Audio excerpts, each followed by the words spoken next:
author, columnist, managing editor of LibertyNation.com, podcast host and conservative policy advocate. We dismiss history at our peril. Liberty Nation Radio with Mark Angelides.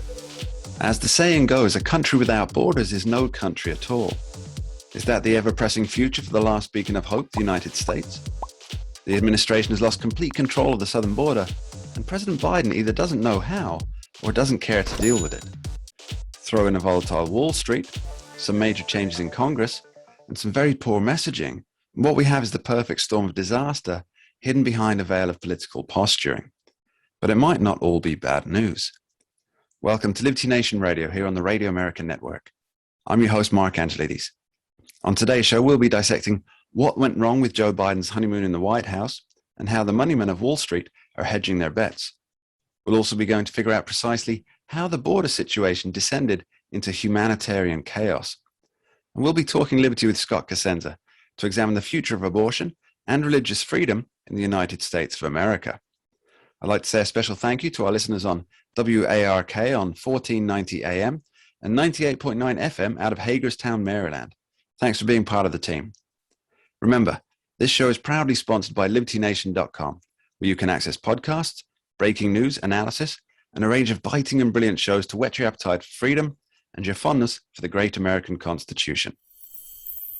It's time to talk about Uncle Joe. The honeymoon is officially over, and the grim reality of having a knee-jerk reaction president at the helm is beginning to bite home for many voters.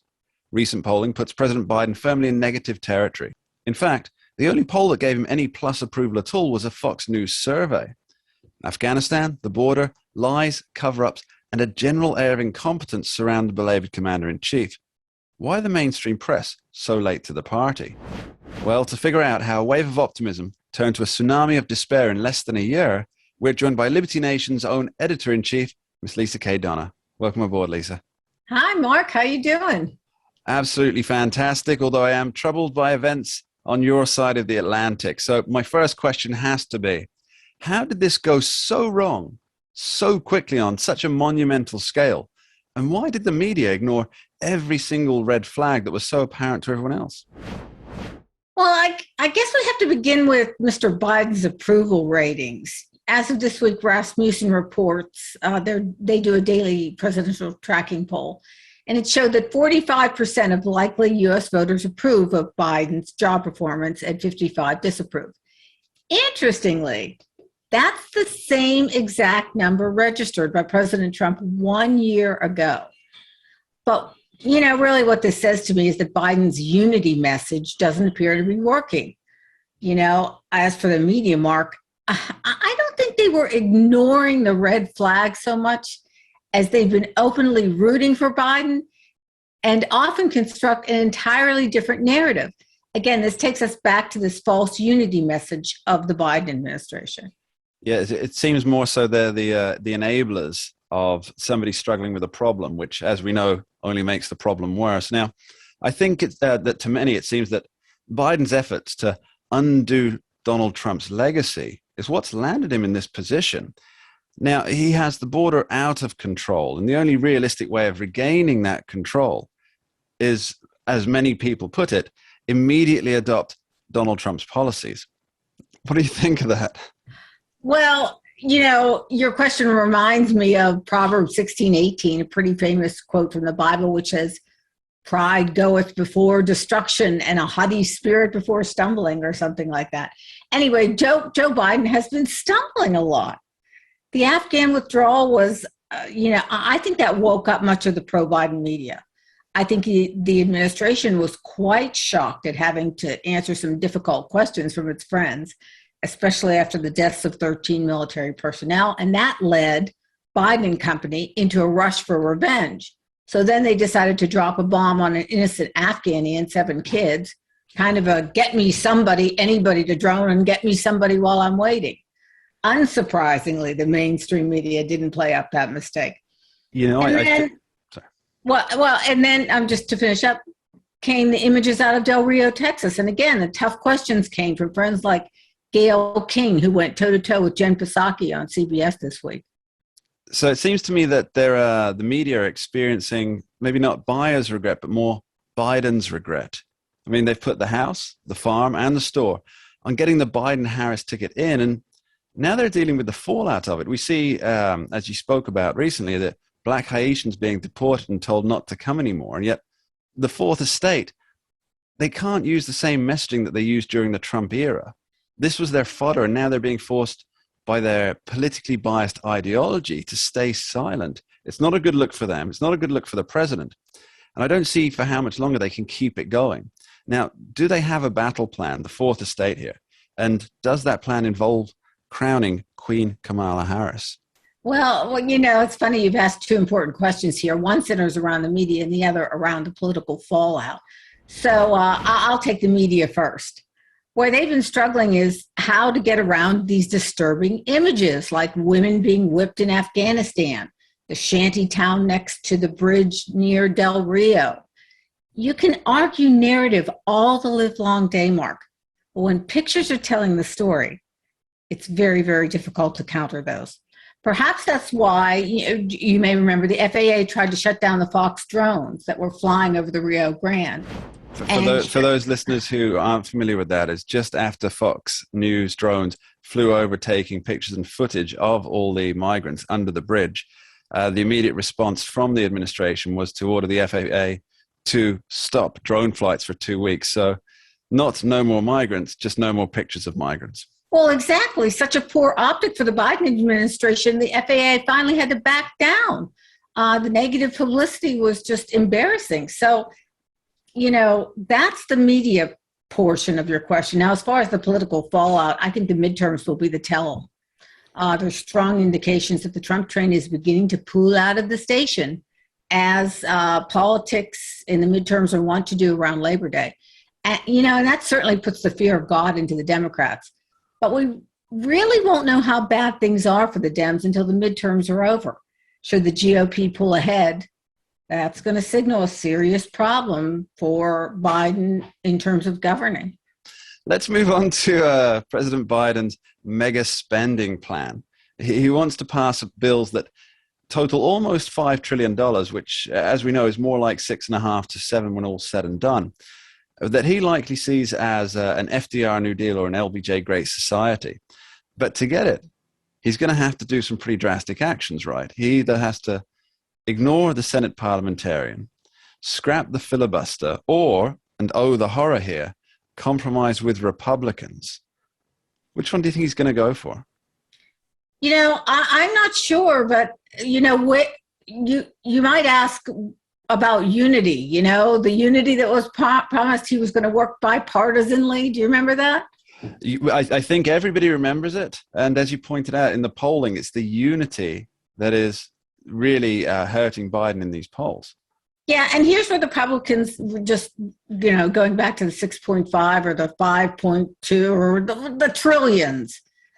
Here's where the Republicans have to put their eggs in the Joe Manchin basket. He doesn't seem like someone willing to back down. He's flat out against mega spending, as you would call it. He wouldn't have written this up in the in the Wall Street Journal if he planned on taking a dive. So I think this Bernie structured socialist takeover of the U.S. economy is DOA, dead on arrival. Now, final question for you, Lisa. Let's apply a little bit of that pop psychology 101 that you're so famous for. Now, how are the various interested parties feeling about this catastrophe that is so far the Biden presidency? And how is Biden himself feeling? Well, it's impossible to get into somebody else's head, but Biden looks and sounds for all the world like he's in over his head. And I think you can see that in the multiple crises swirling now, just 8 months into his presidency. The right has focused much of its criticism of Biden around his cognitive deficits, and, fair enough. But what I've been writing a lot about for Liberty Nation is more of the Biden psychological profile. This guy, Mark, who's been lauded for his compassion, Mr. Nice Guy theme in comparison with Orange Man Bad. But what we're witnessing is not the result of a nice guy. Nice guys don't let Marines get slaughtered. Nice guys don't bomb innocent Afghanis. Nice guys don't permit third, or some are saying fourth world humanitarian crisis to take place at the border. And now the polls are showing Americans are not buying this unity narrative. So I guess it's getting to be a situation of you can fool some of the people some of the time, but not all of the people all the time. And that may well be an adage that comes back to haunt Joe Biden in 2022. Lisa K. Donna, thank you ever so much for being here. Thank you, Mark. Now, don't go anywhere. Later in the show, we'll be talking about upcoming Supreme Court cases in our special Talking Liberty segment. But before that, after this short break, we'll be back with Andrew Moran to see what's happening on Wall Street and Main Street. We dismiss history at our peril. Liberty Nation Radio with Mark Angelides. And welcome back to Liberty Nation Radio. It kind of escaped your attention that Wall Street is in crisis, with massive drops in the Dow, over 1,000 points in the last month alone. Traders and even regular folks who have their futures tied up in the financial markets are starting to get jittery. Now, to figure out how this impacts you and what we can expect going forward, we're joined by economics author, Mr. Andrew Moran. Welcome back, Andrew. Thank you for having me. So I have to ask, when Joe Biden entered the White House, the Dow, it started a slow ascent, but it was steady. And while the media put out spin that this was because there was an adult back in charge, what was less noted was that businesses were opening up and lockdowns were being lifted. So now that the post-COVID boost has dried up, the markets aren't looking so steady. Where is this all leading? Yeah, if you remember at the beginning of the pandemic, the stock market was surging as millions of people were unemployed. The reason for that is because the stock market usually is forward-looking. So, when their prognostications turn out to be correct, which is that the economy reopens, people return to work, and business open up again, then they start looking at to the next trends, future trends. So right now, with the flatlining performance of the Dow Jones, the S&P 500, it suggests that perhaps things aren't looking too bright moving ahead. The other factor too is that those $600 and $1,200 stimulus checks, they're gone. They've been exhausted. So now a lot of that money was put into the stock market, Robinhood trading accounts and all that jazz. I think, and then of course, moving forward, the key factors will be the Federal Reserve monetary policy meetings. You have the Evergrande financial crisis occurring in China, and then you still have the Delta variant concerns that they believe it could hurt the economic recovery. So I think overall, this is going to be a transition away from the red hot gains you've seen over the last 20 months and more of a steady balance sheet investing trends. Okay, so there's a common myth that the stock markets, the fluctuations there, they only impact the wealthy.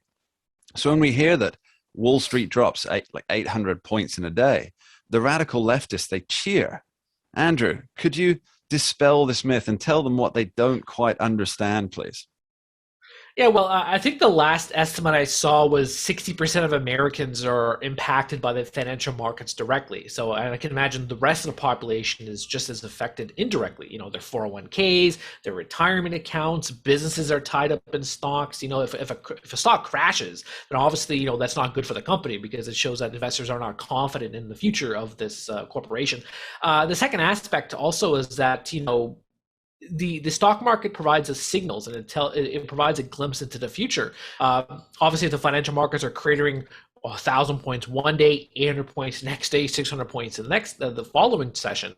Obviously, the investors are not optimistic about the future. So, and then as I said earlier, putting aside the Fed stimulus, of course, when the Dow Jones was surging 1,000 points and all these people were unemployed, traders are just showing, hey, look, we're optimistic about the future. We know everything's going to be is going to be great. They're going to reopen. Now it's just focusing on the next key developments occurring. And of course, unless you're a perma bear, if you're investing in inverse leverage securities, then you shouldn't really be excited about a collapsing stock market.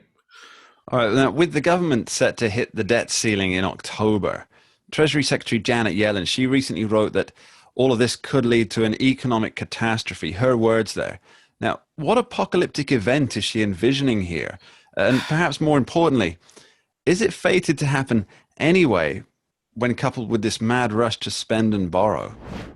Yeah, I think that last question you have, that's the key thing. It's going to happen inevitably. It's just a matter of when, not if, because the U.S. has been spending astronomically for so long. The debt ceiling, it's perpetual political theater.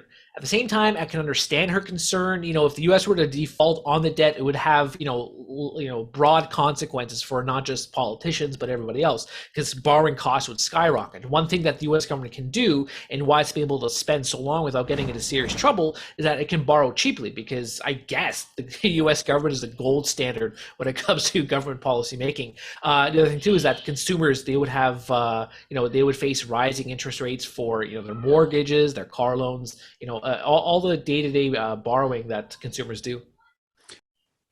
Let's turn to the political briefly. Now, with House Democrats passing a funding bill to keep the lights on, and with almost zero chance of it passing, as is in the Senate, why are Pelosi and her cohorts determined to push what Republicans are describing as a blank check?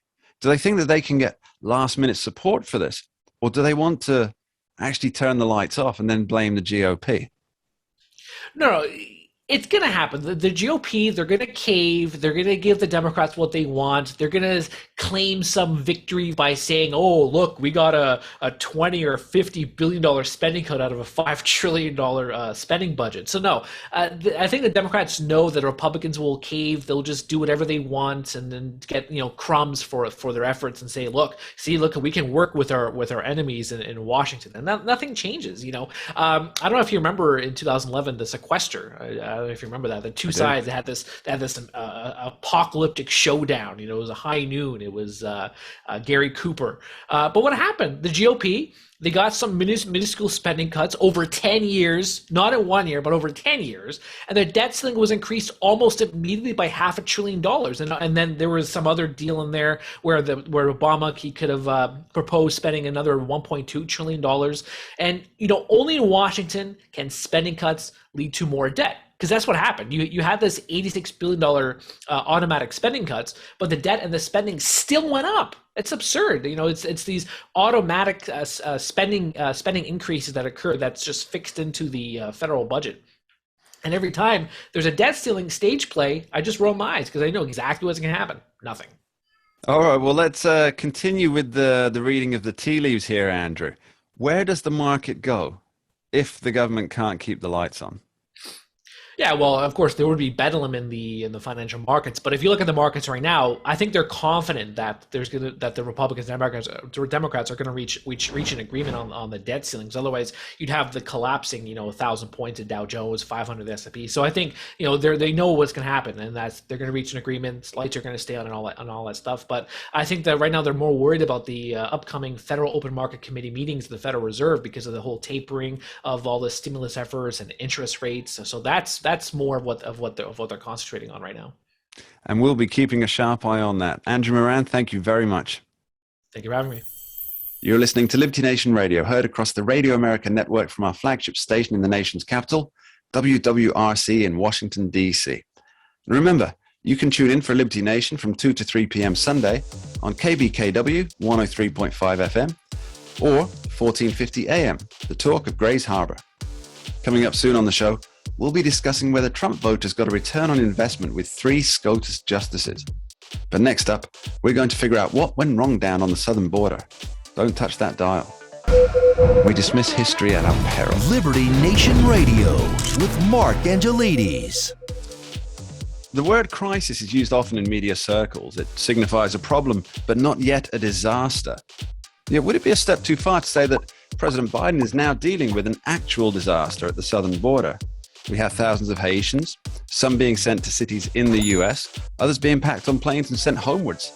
The situation appears as out of control as it could possibly get. But there are 0 practical solutions on offer from the administration.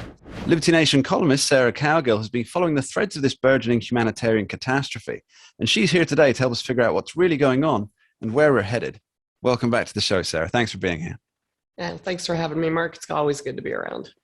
So what's the situation on the border, Sarah? Am I right in thinking that despite Joe Biden sending Haitians back to Haiti, many more are actually just being released into the United States with a note asking them to appear before a judge? Yes, and they won't. No, nobody in their right mind is going to just sit around and wait to go to court and then get deported. If I was an immigrant trying to come in here, I certainly wouldn't. I'd go, okay, I'll see you there and see you later. There's plenty of places that you can go and disappear in this country, just like anywhere else. And this is a crisis, catastrophe, disaster completely created in 8 months by this administration, maybe a few more than 8 months, because they campaigned on this and they brought all these people to the border. And now they're just saying, well, we're not letting you in. So get on a plane and, get your happy butt back to Haiti. It's harder to do with Central and South Americans, but it's really easy to get rid of the Haitians if they so choose to. That's what we're seeing now, and it's a mess. The photos in Del Rio, Texas, are disturbing at best. Yeah, I mean, this really isn't a sustainable situation. The government's own figures admit that at least 1/3 of the people, as you say, don't turn up, and that figure is likely much higher. That 1/3 figure is just that they've responded to a phone call or an outreach. Doesn't necessarily mean they're turning up for the day in court. So is the administration, are they looking at this as a problem not for today Joe Biden, but for tomorrow Joe Biden, who can figure out his own problems? Oh, it's not going to be any kind of a tomorrow for Joe Biden. It's going to be a tomorrow for the vice president. She will take over at a certain point, and unless I can't read politics tea leaves anymore, she will take over before this first term is over, for whatever reason. I mean, you've got Democrats already, looking into investigating their own president, which that doesn't happen very often. Although politics has gotten a little bit weird in the last decade. But, he's not going to survive this. He's not going to survive Afghanistan. He's not going to survive the border. He's not going to survive what people are calling Bidenflation. It's just a mess right now. And he wanted this mess. He's got this mess, and he's going to get out of it before he owns it outright. And give it away. So basically, they're going to kick the can on immigration, especially on immigration, down the road. They're going to continue to blame the previous administrations who put some of these things in place. And they're just saying, well, we're just following those laws. So, no, you're the president. You can fix this if you wanted to. Yeah, putting the optics to one side, there's a real humanitarian aspect to this moment. And now, clearly, the situation down in Texas, it's horrendous. There's poor conditions, which are ripe with criminal trafficking, and that includes children, young women. And that's just where the spotlight is shining in Texas. But what about the rest of the border? Is this something that's being repeated for the whole length? Oh, sure.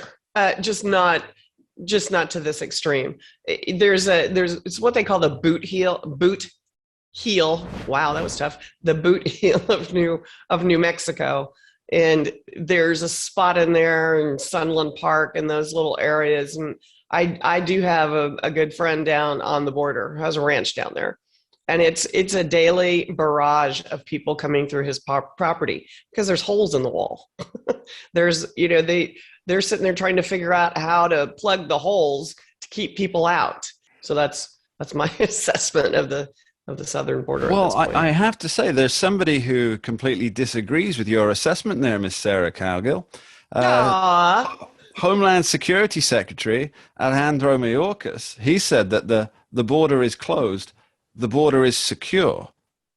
No, it has been secure for probably 15 years. Well, when I lived in New Mexico and when I lived in Arizona, we didn't have a migration problem like this. But you could obviously realize you would, hire people to do different jobs, and, they were hardworking people, and then they just disappear. It's like, where'd they go? But when you have hundreds of thousands of people coming through, you can't look the other way. It's just insane. So, I would go head to head with Mayorkas if he would like to. Just because he says it's true doesn't mean it's true. I'll admit that when I heard that, I was watching actual video footage of folks coming across the border, and I did nearly lose my coffee all over the computer screen.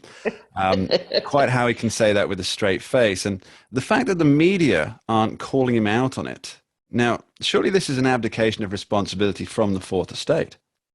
Oh, absolutely. Absolutely. They're supposed to uncover and shine the light on things that are going on that are wrong. And this is wrong. And he is wrong. And if he would visit the border, maybe he'd find out how wrong he is. I don't see them calling him out yet. But then again, they're starting to report on the little grumblings going on within the Democratic Party itself. So if they're starting to pick up on that and they're starting to promote that, they will eventually pick up on this guy and, say, well, we didn't have this problem until this year. I mean, this is a simple fact. This is so grossly inappropriate for this administration to blow this off. Interesting point you bring up there, Sarah. So what are the remedies? I mean, how does the Biden administration and Secretary Mayorkas, how do they come back from this? How do they get a grip on the uncontrolled illegal immigration that's at record highs? That's 1.7 million in the last 12 months. Now, that's just encounters, I might add. That's not including the people who they haven't encountered or who they haven't arrested or detained or spoken with. So do they kick this into the long grass? How do they deal with it? They can't fix this unless they take a hard stance. And in taking a hard stance, then half of the Democratic base is going to be ticked off. You get the progressives just saying, open it all up. Oh my God, let them all in. You can't do that. I mean, most nations are a nation of borders and rules and regulations, and you cannot just open the door. And the Biden administration knows full well they cannot open the door.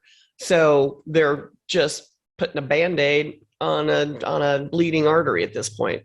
And they're just going to wait until they can pawn it off on somebody else. How they do that waiting period without getting in hot water, and I think they're already dipping their toe in the hottest water ever, because the media is starting to take photos. I mean, when you have to declare, a no drone zone and force people from trying to report on a situation, that speaks volumes of what this administration will go to prove there's not a problem.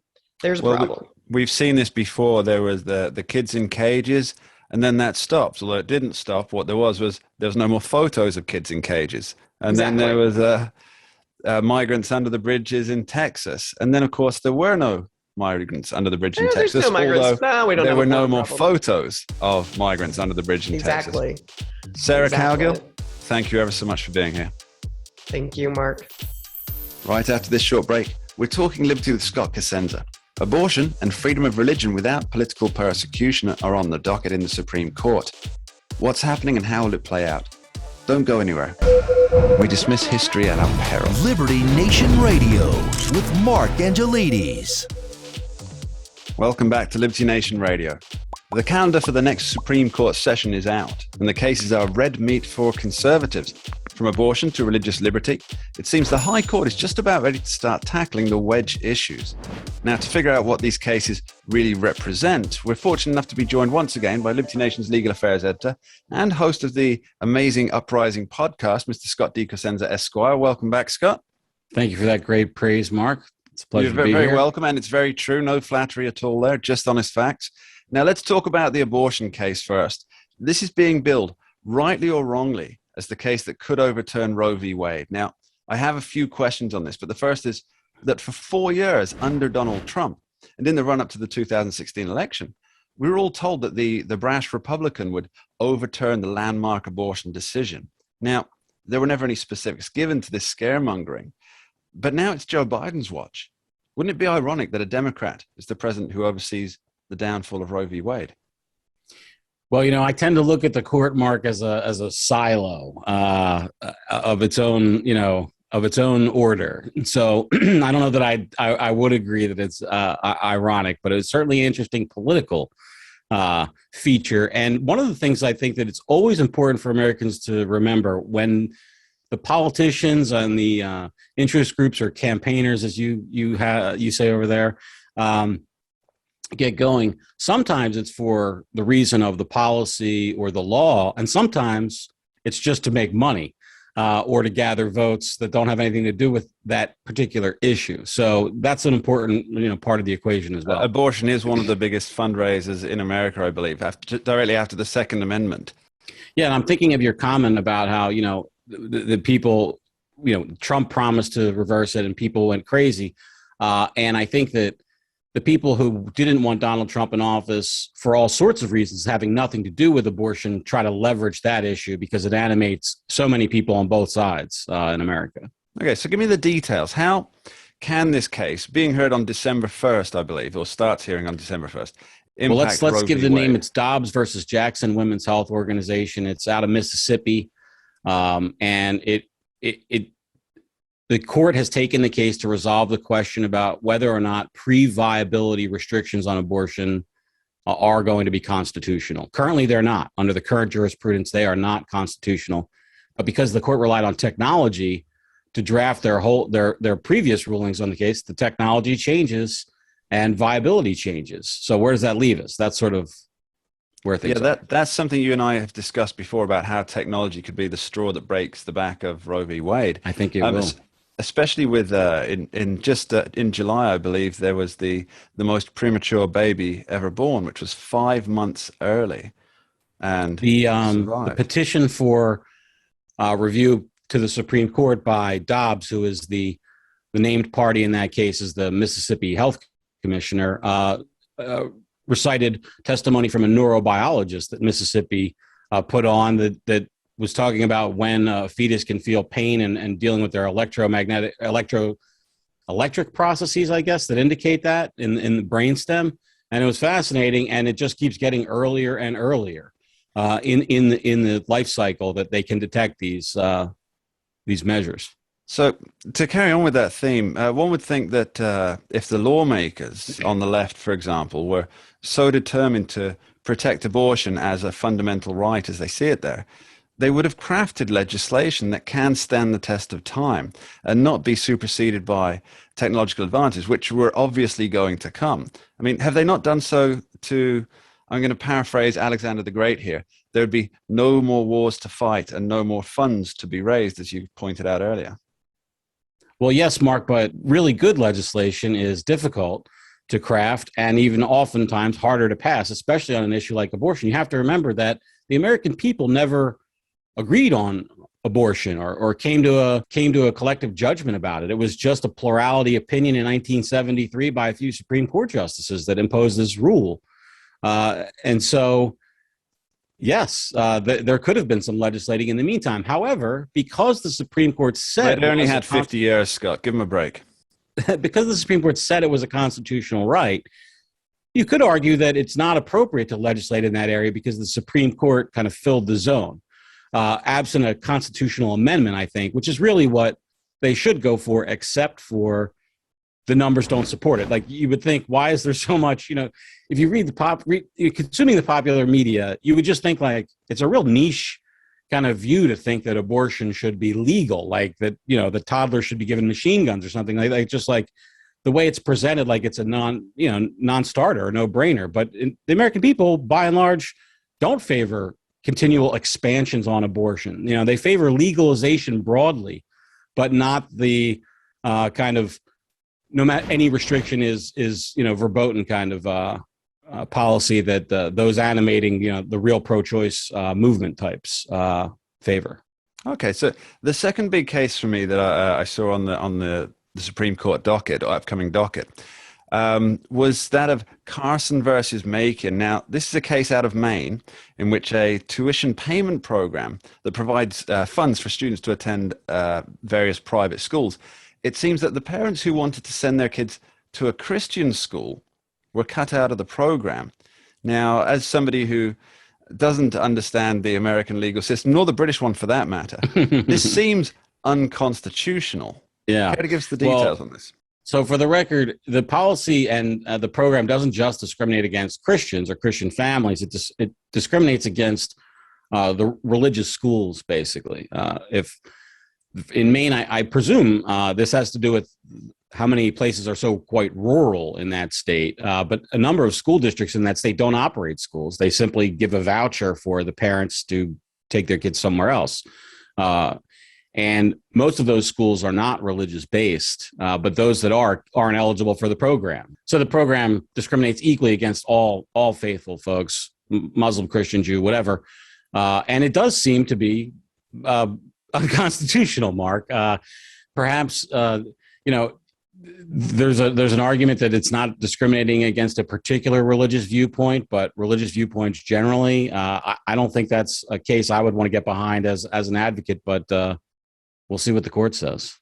All right, now sticking with the educational theme, FIRE released its 2021 college free speech rankings, and to say they're contentious and provoking would be an understatement, wouldn't it, Scott?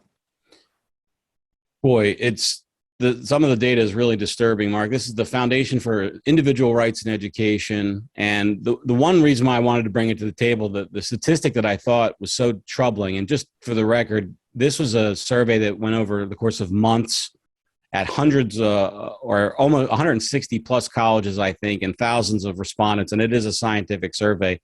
And it said that 2/3 of students say it is acceptable to shout down a speaker to prevent them from speaking on campus. And almost 1 in 4, 23% say it is acceptable to use violence to stop a campus speech.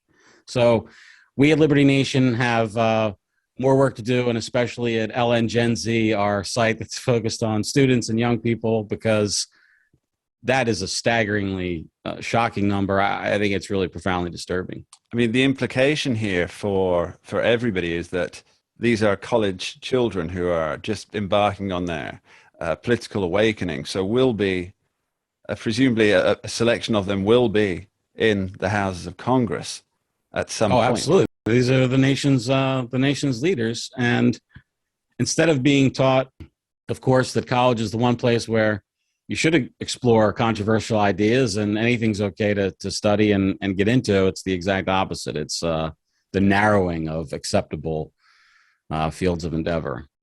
Now, Scott, I have one final question for you, if I may, bringing us back full circle to the Supreme Court aspect. Now, President Trump's most lasting legacy may turn out to be his appointment of 3 Supreme Court justices. I know there's a lot of people who favor that opinion. Now, do you think that Republican voters, they feel that they have gotten a return on investment for Justices Gorsuch, Kavanaugh, and Coney Barrett? Mark, I'm a legal analyst more than a political analyst, but I will say that lately probably the answer is yes, just because the Supreme Court voted to not grant, I phrased that awkwardly. Let me say this. The Supreme Court did not stop a Texas abortion law from being enacted on application for basically an emergency appeal. And we know that the liberals would have granted that injunction, and we know that it wasn't granted because the conservatives decided not to. So for the time being, anyway, I think that's probably the case. Scott DeCosenza, thank you ever so much. Thanks, Mark. And that's about it for this week's episode of Liberty Nation Radio. I want to thank our guests, Lisa K. Donner, Andrew Moran, and Sarah Cowgill, and as ever, our Talking Liberty star, Scott DeCosenza, for taking the time to join us. And I want to thank you, the listeners, coast to coast, for being here. It's your engagement that makes it all worthwhile. One final thought before we go. We've seen over the last 8 months a decline in order, both at home and abroad, whether it's the mismanagement of the border, a fatal withdrawal from Afghanistan, and an administration that just can't seem to cope with media scrutiny. There's an old saying from Sun Tzu, the famed military general. He wrote, "Weak leadership can wreck the soundest strategy." When it comes to the American leadership group, we see people who've spent decades pushing often confounding policies, and yet years down the line, they still keep pushing the same. The music doesn't change, the dance remains the same. Perhaps it's not circumstance, or pandemics, or global markets that are to blame after all. Perhaps it's those at the top, and their innate weakness. Until next time, thanks for listening. We dismiss history at our peril. Liberty Nation Radio with Mark Angelides. Who are we? We are Americans that believe in liberty. We are a project of the nonprofit One Generation Away. We are patriots who apply the founding principles to the issues of today. And they keep moving the goalposts on us. We are educators and commentators who love America and the Constitution. Who are we? We are Liberty Nation.